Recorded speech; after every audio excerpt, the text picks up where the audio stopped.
저희 채널에 오신 것을 환영합니다. 오늘은 가슴 깊이 울리는 한 여성의 인생 이야기를 들려드릴게요. 조건 없는 사랑이 어떻게 상처를 치유하고 감사와 가족의 의미를 되찾게 했는지 함께 끝까지 들어주세요. 안녕하세요. 저는 지방에서 산부인과 의사를 하고 있는 30대 여자 김수진입니다. 제가 자라온 상황을 아는 주위 사람들은 제가 산부인과 의사가 되었다는 것에 많이 놀라세요. 왜냐하면 제가 어릴 때 부모님 없이 자라거든요. 그래서 다들 그렇게 말하는 것 같아요. 부모님 없이 어떻게 찾았을까 궁금하시죠? 저도 지난 제 과거를 생각해보면 정말 치열하게 살아왔구나 싶어요. 말로 다 못할 그런 상황들이 참 많았죠. 하지만 이렇게 남들 보기 번듯하게 클 수 있었던 건 정말 하늘이 내려준 은혜와도 같은 분이 있었기에 가능했어요. 그분 이야기를 이곳에서 해보려고 해요. 잘 들어주세요. 저는 어린 시절 아버지가 일찍 돌아가셨어요. 듣기로는 제가 3살 때 돌아가셨다고 하시더라고요. 이후 엄마는 어린 저를 외할머니께 맡기고 일을 하셨어요. 그래서 제 어린 시절 기억에는 아빠의 모습이 없습니다. 물론 엄마의 모습도 많진 않아요. 왜냐하면 일을 한다는 이유로 엄마는 저를 보러 자주 오지 않았거든요. 어린 저에게는 외할머니가 전부였죠. 어린 시절 기억은 잘 없지만 5살 때쯤 어렴풋이 기억이 나요. 워낙 어려서부터 할머니와 지낸 탓에 저는 엄마, 아빠를 거의 찾지 않았어요. 왜냐하면 할머니가 저에겐 전부였으니 할머니만 계시면 문제될 것이 없었죠. 그래도 가끔 엄마가 저를 보러 집에 올 때가 있었는데 몇 달에 한 번씩 만나는 엄마는 참 낯설었던 기억이 나요. 저를 낳아준 분인데 낯설다니. 그래서 낳은 정보다 기른 정이라는 말이 있나 봐요. 너는 엄마 보고 싶지도 않았어.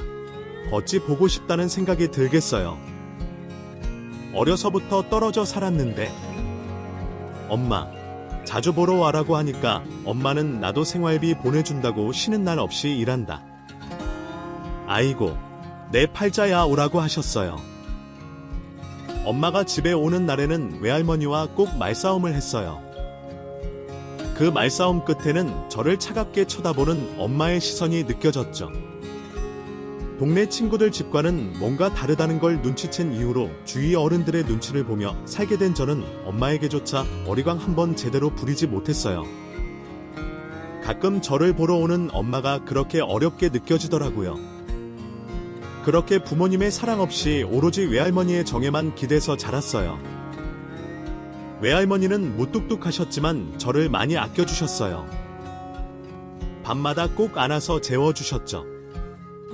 그럼 저는 할머니 팔에 안겨 안심하며 잠이 들곤 했죠. 가끔 할머니가 저를 포옹하시며 흐느끼실 때가 있었어요. 잠든 제가 깰까 숨죽여 오는 소리에 슬며시 팔을 들어 눈물을 닦아드리면 아직도 안 자고 뭐하냐 하며 핀잔을 주시며 도란도란 웃었죠. 할머니가 남몰래 눈물 흘리는 게 저 때문이라는 걸 어린 나이에도 알았습니다. 그래서 그 눈물이 슬프기도 했지만 뿌듯하기도 했어요. 나를 사랑하기에 흘리는 눈물이라는 걸 알아서 그 마음을 확인할 수 있어서 좋아했었어요. 부모에게 받지 못한 결핍을 그런 식으로라도 채우고 싶었죠. 세상의 전부였던 외할머니, 그런 외할머니가 돌아가시게 되었어요. 제 나이 9살 때 일이죠. 할머니는 당뇨병이라는 지병을 갖고 계셨는데 그래서 늘 약을 달고 사셨어요. 가끔 정신없으셔서 약을 놓칠 때가 있어서 제가 그 약을 챙겨드리는 게 일이었죠. 그런데 어느 날 학교를 다녀왔는데 할머니가 방에 누워 계시는 거예요. 할머니, 어디 아파? 아니야, 괜찮아, 발머리는 괜찮다고 하셨지만 식사도 못 하시고 정신도 제대로 못 차리셨어요. 저는 겁이 나서 엄마에게 전화를 걸었는데 엄마는 받지 않았고요. 어린 나이에 어떻게 해야 할지 몰라 아픈 할머니 곁을 지키며 기다리는 수밖에 없었어요. 이전에도 3일 정도 편찮으셨다가 일어나신 적이 있어서 이번에도 그럴 거라고 여겼는데 일주일을 일어나지 못하는 할머니? 저는 학교도 가지 않고 할머니 곁을 지켰고 겨우 연락이 닿은 엄마는 주말에 오겠다는 말만 하고는 다른 소식이 없었죠. 그때 할머니 곁을 지키면서 너무 무서웠던 기억이 나요. 할머니는 누워서 일어나지도 못하셨고 깜깜한 밤이 되면 밖에 시커먼 사람들이 계단을 올라오라고 헛것을 보고 소리치실 때도 있었거든요. 병원에 가고 싶었지만 어린 나이에 어떻게 해야 할지 전혀 몰랐어요. 이웃과도 왕래 없이 살았기에 주위의 도움을 청하지 못하고 얼른 할머니가 일어나시길 하늘에 빌 수밖에 다른 수가 없었죠. 그렇게 엄마가 오기만을 기다리던 중 아침에 일어나 할머니를 불렀는데 대답이 없었어요. 아직 주무시는가 싶어 슬쩍 흔들어 봤지만 꼼짝도 않는 할머니. 그리고 차가운 얼굴. 순간 저는 본능적으로 알았어요. 할머니가 돌아가셨다는 것을. 이어 밤사이 제가 곁에서 잠들었지만 할머니의 마지막 순간을 보지 못한 채 그렇게 할머니는 세상을 떠나셨더라고요. 저는 차게 식은 할머니의 손을 잡고 울기 시작했어요. 그때 울린 전화벨 소리. 엄마였어요. 엄마, 할머니 돌아가셨어. 뭐야, 안 오는 거야? 빨리 와. 엄마. 으르렁거리며 엄마는 꼭 가겠다는 말을 하고 전화를 끊었고, 그러고도 몇 시간 뒤에 온 엄마. 엄마가 오는 동안에도 저는 할머니의 차가운 손을 잡고 곁을 지켰어요. 혹시나 다시 깨어나실까? 할머니의 얼굴에서 눈을 떼지 못한 채 그렇게 몇 시간을 외할머니와 함께 누워 있었죠. 나에게는 엄마보다 더 엄마 같은 그런 존재인 할머니와 이별을 해야 한다는 게 믿을 수가 없었어요. 저에게 전부였던 할머니였기에 함께 누워있는 것도 전혀 무섭지 않았어요. 오히려 다시 눈을 뜨지 않으실까, 제발 일어나시길 바라는 마음이 더 컸는데 몇 시간 뒤 도착한 엄마는 죽은 할머니 곁에 있는 저를 보며 눈살을 찌푸리더군요.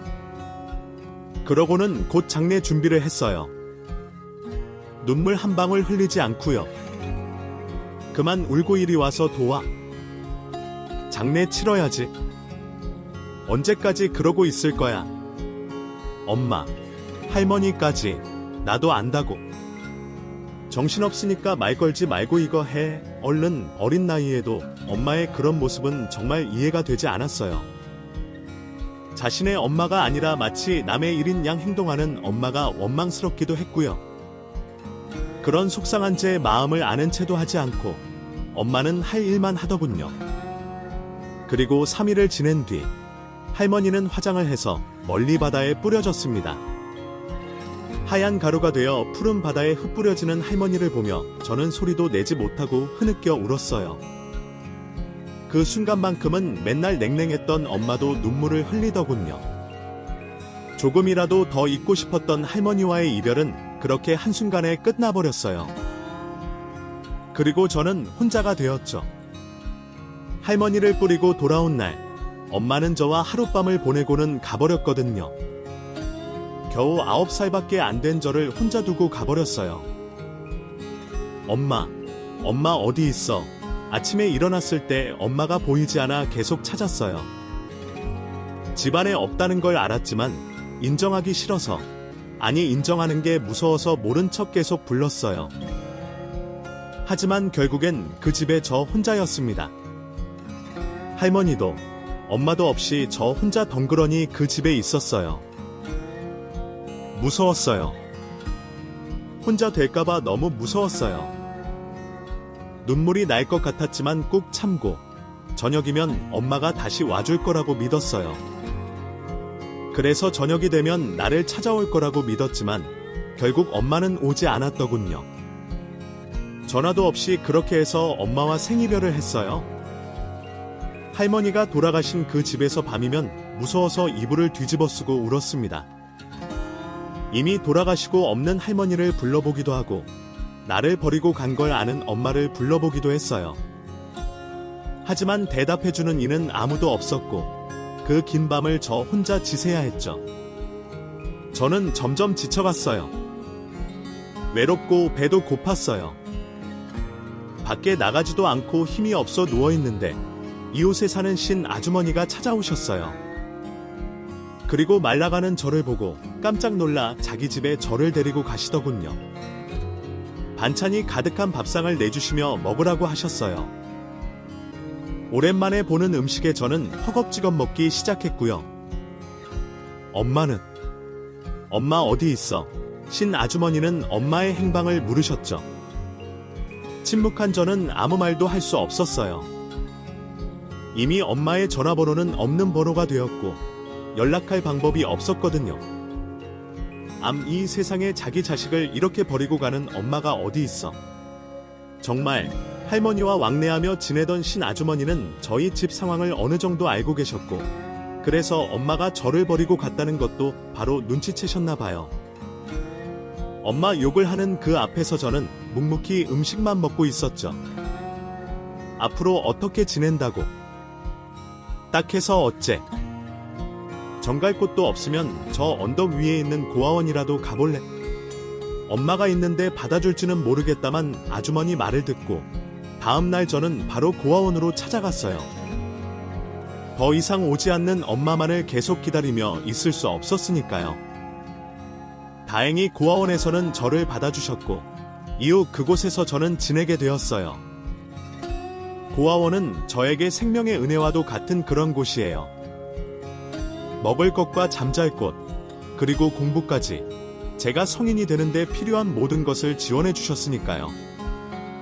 심지어 친구도 만들어졌고요. 부모님 없이 할머니와 살았던 저는 학교에서도 따돌림을 당했거든요. 엄마, 아빠 없는 아이로 놀림받으며 제대로 섞일 수가 없었는데 그곳에서는 그런 놀림을 받지 않고 지낼 수 있었죠. 다 비슷한 상황에 놓여있는 아이들이라 오히려 끈끈한 동지애가 생겨 서로를 더 아끼며 지냈어요. 그러니 저는 그곳에서 전혀 외롭지 않았죠. 시간이 흘러 제가 중학생이 되었을 때 문득 이렇게 지내면 안 되겠다는 생각이 들었어요.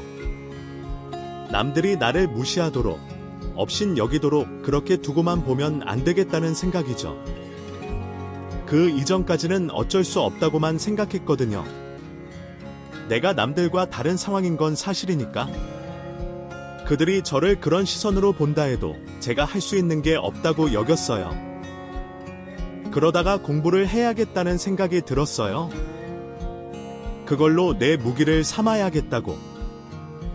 친구들도, 선생님도 내가 공부를 잘하면 우습게 보지 않을 거라는 확신이 들었죠. 그때부터 저는 공부에 집중했어요. 참고서를 다 살 돈이 없어서 학기 말에 남들이 다 본 참고서를 소각장에 버리면 거기서 필요한 참고서를 골라서 공부를 했어요. 버린 물건을 주워다 쓴다고 수근거리는 친구들이 있었지만 신경 쓰지 않았어요. 어차피 손가락질 받는 인생, 이거 하나 더 추가된다고 문제될 게 뭐가 있겠나 싶더군요. 그렇게 공부에 몰두했고 저는 늘 학년 상위권의 성적을 유지하게 되었어요. 그렇게 피나는 노력을 하고 결과를 만들어내자 저를 바라보는 시선들이 조금씩 변하기 시작했어요. 제일 먼저 선생님이 저를 대하시는 게 변했고 이후 친구들도 점점 변하더군요. 그런 변화들을 보면서 점점 공부에 집착하게 되었어요. 당연히 성적은 늘 상위권이었고 점점 성적에 제 모든 걸 걸게 되었어요. 어느 순간 공부는 저의 자존심이 되어 있더군요. 수진아, 생각했던 대학은 있니? 너 정도 성적이면 의대도 노려볼 만한데. 그 선생님은 네가 의대 쪽으로 진학하면 좋을 것 같다. 네 생각은 어떠니? 라고 하셨어요. 어느덧 저는 고3이 되었고 진학할 대학에 대해 상담을 하게 됐어요. 제 사정을 모두 알고 계시는 선생님은 성적으로는 충분히 의대를 갈 수 있다고 하시며 조심스럽게 권하시더군요. 물론 전액 장학금을 탈 수만 있다면 의대도 노려볼 만했어요. 진학을 했다가 정 어려우면 휴학을 하는 방법도 있었고요.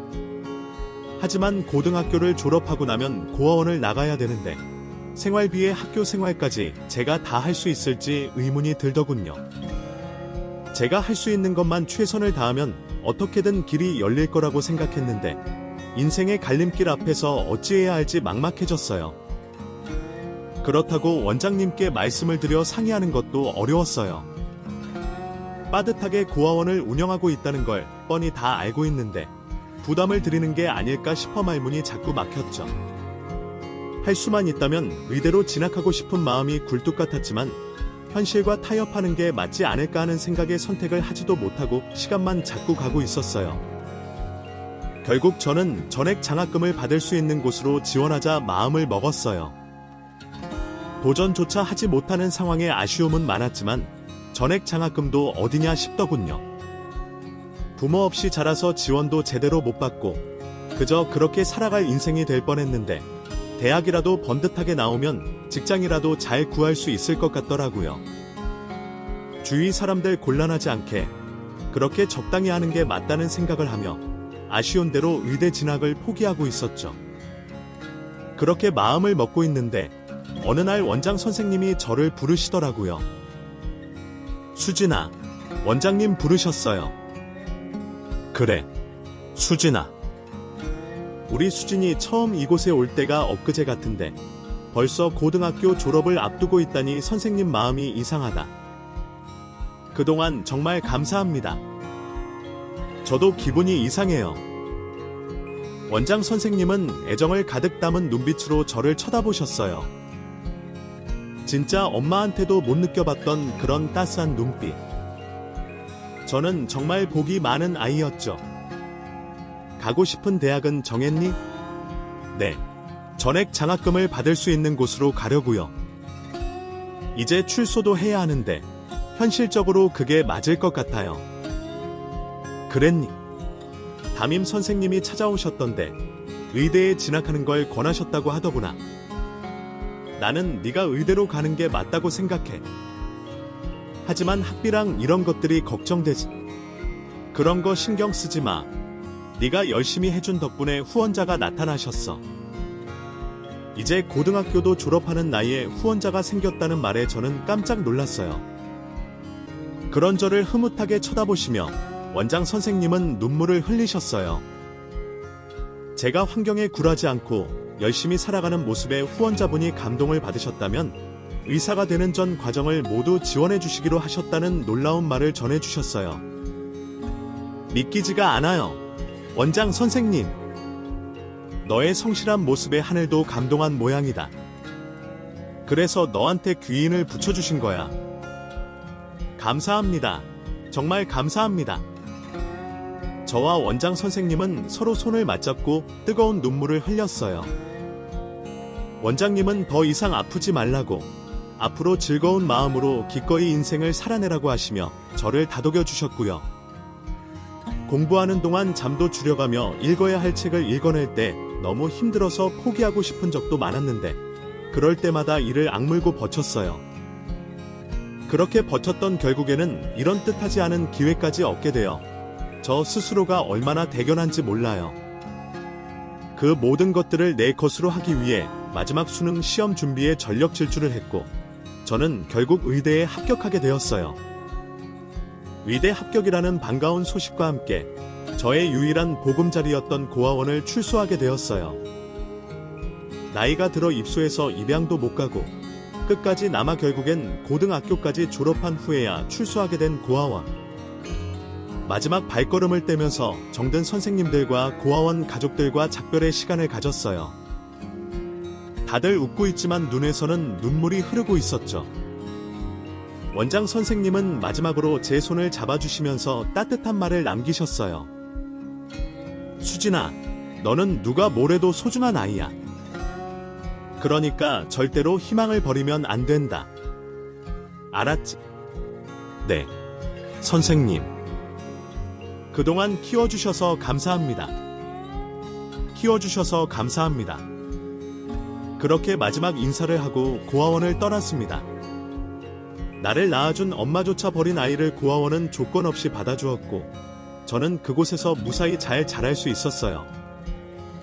물론 평범한 아이들처럼 살 수는 없었지만 모자람 없이 공부할 수 있었고 또 결국엔 좋은 후원자 분까지 만나게 되었으니 저는 참 운이 좋은 아이였죠. 모두 고아원 덕분에 얻을 수 있었던 것이었어요. 나중에 제가 사회에서 자리를 잡으면 꼭 보답을 하리라 다짐을 하며 그곳을 떠나왔어요. 그리고 저만의 홀로 서기가 시작되었죠. 우선 살 곳을 먼저 구해야 했어요. 그래서 대학교 근처에 반지하 방을 얻었죠. 9만원 곰팡내가 나고 얼굴만한 창문이 전부였지만 오로지 저만의 공간이 생긴 것에 감사했어요. 우울한 생각은 하지 않기로 작정했기에 내가 가진 것에 집중을 했지요.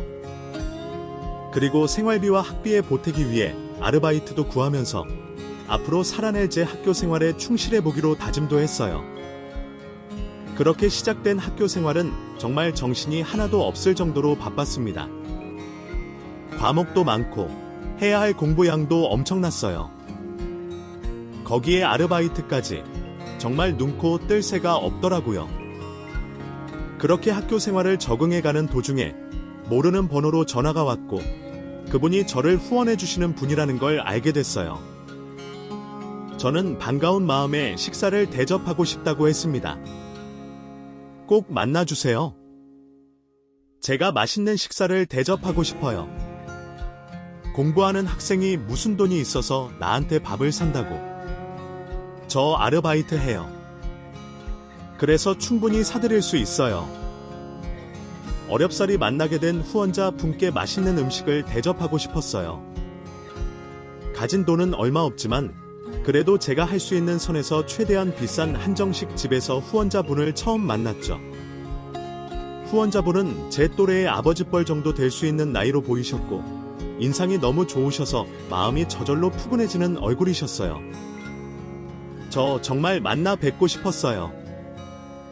이렇게 먼저 연락을 주셔서 정말 고맙습니다.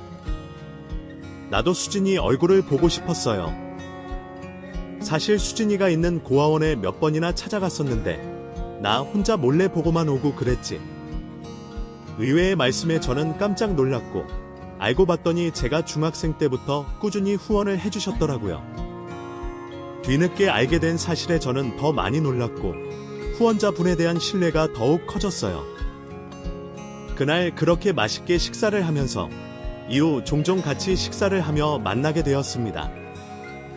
저는 그분을 이민호 아저씨라고 부르며 따랐고 자식이 없어서 마치 제가 딸 같다고 하시며 그분도 저를 받아주셨어요. 뒤늦게 없던 보기가 한꺼번에 찾아오는 것 같더군요.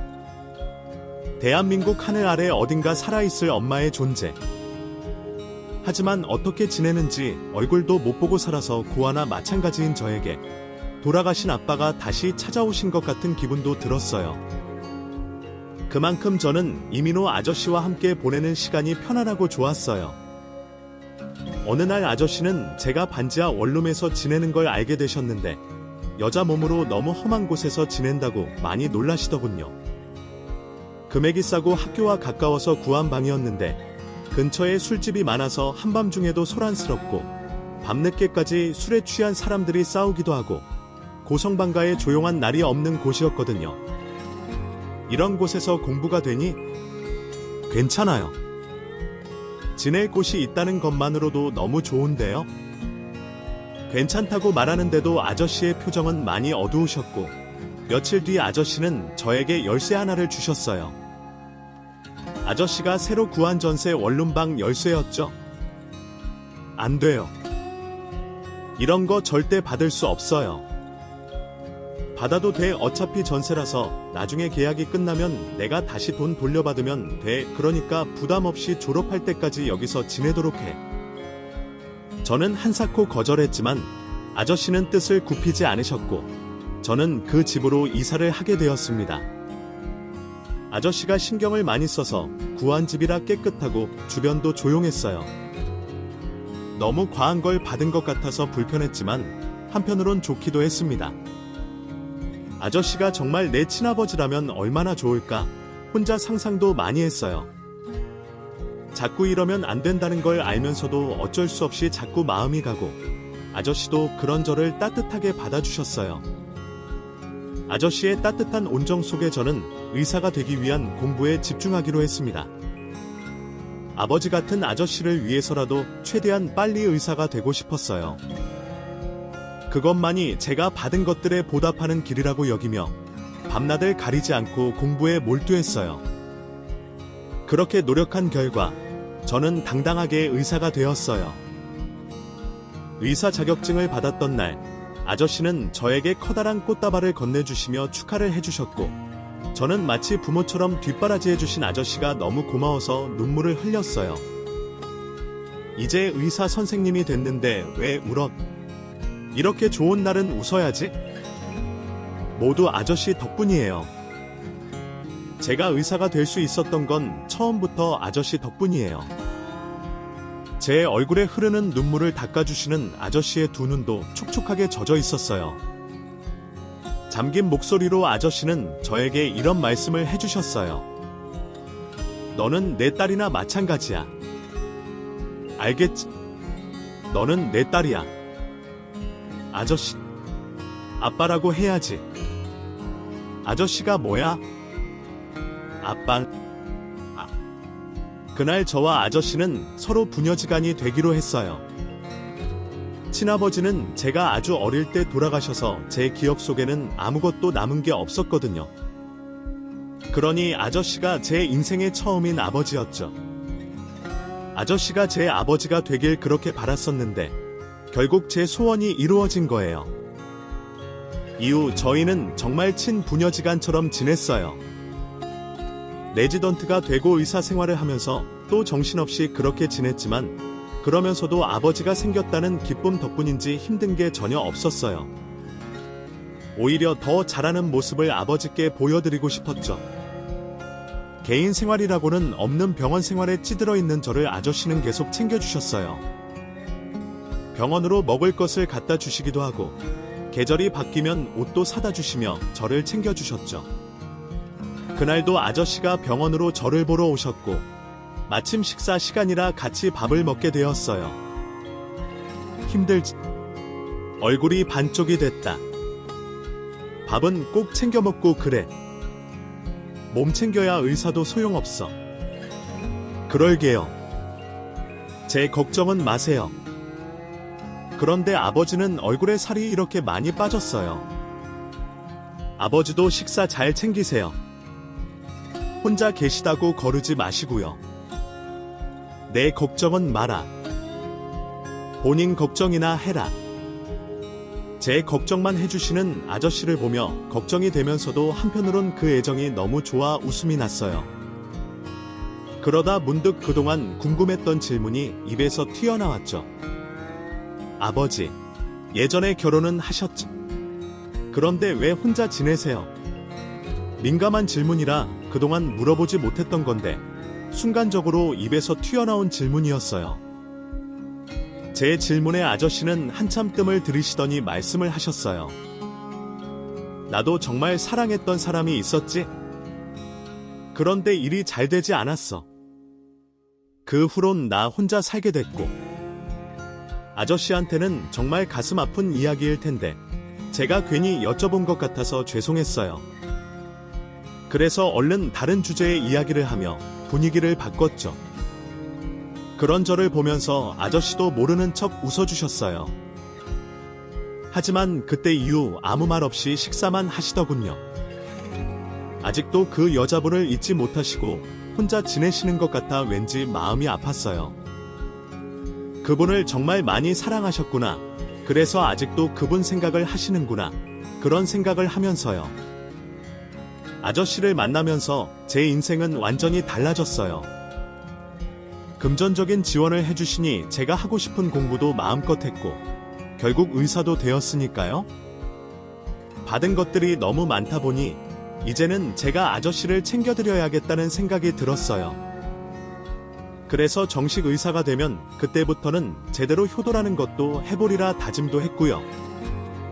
그런데 운명이라는 얄궂은 것은 제 뜻대로 되도록 되지 않더군요. 제가 인턴이 되었을 때 아저씨의 생신이 있던 날이었어요. 하루 푹 쉬는 게 소원인 인턴 시절. 너무 바빴지만 그날만큼은 아저씨를 위해 시간을 빼고 아저씨의 생신 파티를 기획했어요. 제가 번 돈으로 비싼 레스토랑을 예약하고 그동안 모아뒀던 돈으로 아저씨 지갑도 하나 장만했죠. 받은 것들에 비해 제가 준비한 것이 약소해 보였지만 그래도 아저씨를 챙겨드릴 수 있는 게 너무 좋았어요. 그래서 그날만큼은 아저씨를 위해 모든 걸 해드리기로 맘먹었죠. 와, 이걸 다 네가 준비한 거야. 어때요? 마음에 드세요? 열심히 준비했는데? 마음에 들다마다 고맙다, 수진아. 아저씨는 제가 준비한 것들을 보며 몇 번이나 고맙다고 인사를 하셨어요. 생각지도 못했다고 하시며 눈가가 촉촉해지시더군요. 기뻐하는 모습을 보며 저도 정말 행복했어요. 다만 아저씨의 환한 표정과 달리 안색이 좋지 않아 걱정이 되었죠.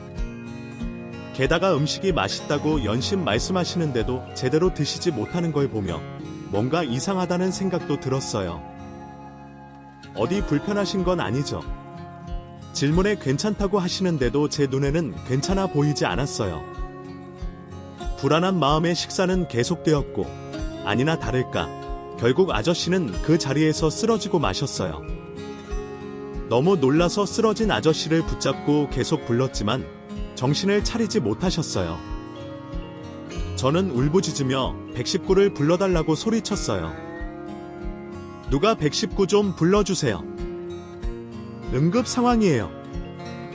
제발 빨리. 119가 도착했고 저는 아저씨를 계속 부르며 병원으로 향했습니다. 이대로 할머니처럼 갑작스럽게 떠나실까봐 너무 무서웠어요. 그래서 제가 의사인데도 아무런 응급조치도 할 수 없었죠.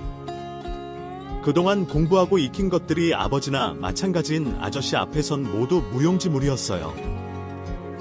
제발 너무 늦지 않기만을 바라며 영원할 것 같은 시간이 지나 병원 응급실에 도착했어요. 이후 의사들이 아저씨를 데려갔고 그제야 훑어불리는 몸을 간신히 의자에 앉힐 수 있었죠. 아저씨에게 응급조치가 이뤄지는 동안 의사들에게 맡기고 정신을 가다듬고 있는데 응급대원이 아저씨의 소지품을 저에게 건네주더군요. 아, 고맙습니다. 수고 많으셨어요. 따님이시죠? 많이 놀라셨을 텐데 이제 병원에 도착했으니 안심하십시오. 그렇게 소방대원과 인사를 나누고 아저씨의 물건을 받아들었어요. 핸드폰과 지갑 단 2개였는데 손에 주다가 반지갑이 벌어져 안에 끼워진 사진이 눈에 들어오더군요. 어린아이 사진인 것 같아 자세히 들여다봤어요. 그런데 뭔가 이상한 걸 발견했죠. 그 어린아이의 얼굴이 낯익은 겁니다. 가만히 들여다보니 그 아이는 바로 저의 어린 시절 모습이었어요. 너무 놀랐어요. 왜냐하면 할머니와 살면서 사진 같은 건 찍지 않아 유일하게 한 장 있는 사진이 어린 시절 사진이었는데 그 사진과 같은 사진이었거든요. 너무 놀라 저는 다이어리를 펼쳐들었어요. 거기에 유일하게 한 장 남은 사진을 끼워 놓았거든요. 혹시나 제가 갖고 있던 걸 떨어뜨려서 아저씨가 갖고 계신 걸까 의심했지만 다이어리 속의 사진이 그대로 있더라고요. 결국 똑같은 사진을 저와 아저씨가 나눠 가지고 있었던 거죠. 어찌된 영문인지 어리둥절했어요. 아저씨가 쓰러지셔서 정신도 없는데 더 황당한 상황을 맞이하게 된 거니까요. 나중에 물어봐야겠다고 생각하고 보호자를 찾는 의사를 만났는데 또 한 번 깜짝 놀랄 이야기를 듣게 됩니다. 아저씨가 왜 쓰러지셨어요? 제 물음에 의사는 간암 환자라는 어이없는 말을 해주더군요. 마침 그 병원에서 아저씨가 다니고 계셨고 간암 말기라 치료를 받고 있다는 믿을 수 없는 이야기를 듣게 됐어요. 여전히 의식이 없는 아저씨를 병실로 옮기고 그 곁을 지키며 갑자기 들이닥친 이 모든 것들이 이해가 되지 않아 혼란스러웠어요. 그 와중에 여전히 정신이 없는 아저씨의 고된 얼굴을 보며 저는 또 눈물을 흘리고 있었고요. 결국 아저씨는 하루가 더 지나서야 정신을 차리셨어요. 눈을 뜨셨을 때 다행히 제가 곁에 있었는데 제 얼굴을 쳐다보시고는 걱정 말라며 또 웃으시는 아저씨였죠. 왜 말씀 안 하셨어요? 왜요? 알아버렸구나. 걱정하지 마. 나는 내 인생에 미련 없어. 이렇게 예쁜 딸도 가져봤고 해볼 것도 다 해봤고 그러니 이제 세상 떠나도 괜찮다. 그래도 저한테 말씀하셨어야죠. 포기하지 마세요. 제가 무슨 수를 써서든 아버지 낫게 할게요. 눈물 범벅이 된 얼굴로 꼭 낫게 하겠다고 말하는 저를 아저씨는 웃으면서 쳐다볼 뿐이었어요. 그러시더니 소지품이 어디 있냐고 물으시더군요. 지갑 안에 소중한 게 있는데 잃어버리면 안 된다고 하시면서요. 저는 아버지께 소지품을 건네드리며 머뭇거렸어요. 제가 알게 된 사진 이야기, 그걸 물어봐도 될까 망설여졌어요. 왜? 무슨 할 말 있어? 절 여쭤볼 게 있는데 저는 궁금한 것을 더 참지 못하고 아저씨께 즉시 사진 이야기를 물어봤어요. 저와 똑같은 사진을 갖고 계시는 게 어찌된 일인지 아무리 생각해봐도 답이 안 나오더라고요. 이제 겨우 정신이 드신 분을 붙들고 이렇게 꼬치꼬치 캐물어도 될까 싶었지만 어떤 예감이 있었던 걸까요? 그 순간을 참을 수가 없었어요. 제가 사진 이야기를 하는 동안 아저씨는 아무 말도 않으시고 가만히 제 얼굴을 보며 듣고만 계셨어요. 그리고 말이 끝나자 제 손을 잡으시며 말씀을 하셨죠. 너는 아무것도 모르고 이대로 살기 바랐는데 그것 또한 내 마음대로 해선 안 되는 일인가 보다. 제가 모르는 어떤 이야기가 있는데요. 저 알고 싶어요. 알려주세요. 아저씨는 또다시 망설이는 표정을 짓고는 이내 결심을 한 듯 말씀을 이어 나가셨어요. 내가 결혼했다가 헤어진 여자가 있다고 했지? 그 사람이 바로 네 엄마다.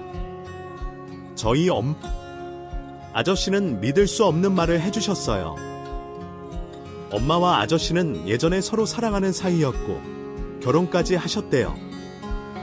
하지만 엄마는 곧 아저씨에 대한 애정이 식어갔고 외도를 하기 시작했다고 하더군요.